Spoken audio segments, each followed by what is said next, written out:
Hello, my name is Pastor Dave Johnson. I think I have something for you. And it's from the good book, from the Bible, and it's called a Michtam moment. Well, what's a Michtam moment? Well, Psalm 16 talks all about it, and it's entitled in my Schofield Bible, the Michtam of David. Let me begin, shall we? A Michtam moment. Make it your Michtam moment. And you'll understand a little bit about this as we go along and give a definition for that. There is a psalm that is called the Michtam of David, Psalm 16. And here comes the question for you, for me. Exactly what is the special significance of the Michtam in your relationship with God? For the believer today, for me today, for you today. Well, let's open up the Bible and open up our hearts to the author, for the Spirit of God to teach us what that word really means. And then for Him to inspire us in our Michtam moments or our meditated moments with the Lord. So what about the Michtam of this psalmist by the name of David? At first sight to the reader, it certainly appears an interesting word in the Hebrew language.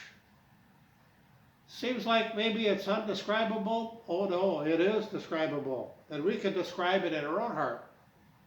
You see, after learning its definition and its use, namely one's meditating upon the Lord, He's in our life.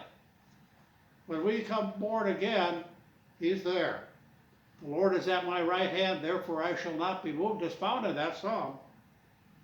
After learning of its definition and its use, namely one's meditating on His Lord, it becomes more than a word. It is now describing a most important spiritual activity. You want to get out of yourself and into the Lord? What you meditate on, that's who you become. God has created you in His likeness, and you can have that which is of God recreated in you with your Michtam moments. It involved a man after God's own heart. If you want to be a man or a woman after God's own heart, 1 Samuel 13, verse 14, this is for you. But how did David possess that heart? You see, the more a believer meditates on something or someone, the more that individual is becoming the subject of that meditation, good or bad. I want the good. Flesh or spirit, I want the spirit.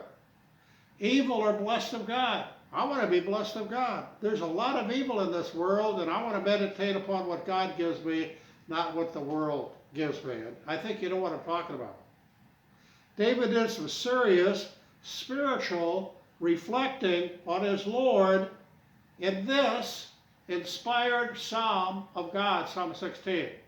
I encourage you to read that. Open your Bible and devour it.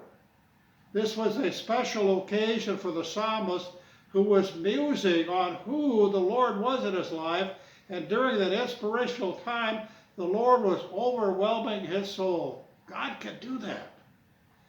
David, during this Michtam moment, loved his identification with his Lord and wanted more of Him. Boy, if you've got some good things coming from God in your life, you want to stay there and you want to meditate more on Him. The Psalm 16 can do that for you. But what gave God the desire for Him? Well, David had a heart for God. And if God sees that you have a heart for Him, He's going to zero in on you. When God gave him a heart for Him, the Lord also wants to give it to us first as well, if you have a first place in your relationship with the Lord. But first, as David, let's make Him our cherished person. Who do we preoccupy ourselves with? Our own self, individuality, or do we occupy ourselves with the Lord? Make it a Michtam moment, make it a cherished time with God, who will in turn bring life to our innermost man, full of life. Want God to be the life in your soul? Start meditating on God with His Spirit reflecting in your soul. And then, do you also want a heart for God?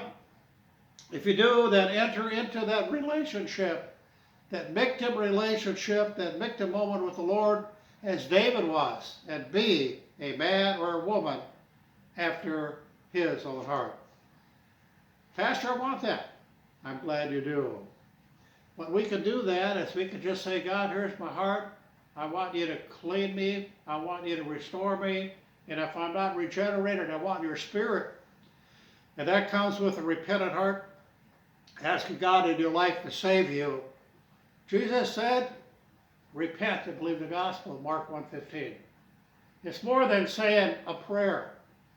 It's a relationship with God when you come before God and say, God, I want you. I want my sins forgiven. I repent of my own selfish, sinful life. I want you to come into my life. I want to be spiritually regenerated in you. He that hath not the Spirit of God is not of his, but he that hath the Spirit of God is his. You need to be born again. Here's a prayer. Dear Lord, come into my life and save my soul. Forgive me. And help me to have those Michtam moments with you, to follow you, to get more of you, because there's a lot of good in store for you. Psalm 84, verse 11. The Lord is a sun and a shield. The Lord will give grace and glory. No good thing will he withhold from them that walk uprightly. Why don't you do that today and ask him in your heart and then have your Michtam moment? I challenge you to read Psalm 16. Thank you for your time.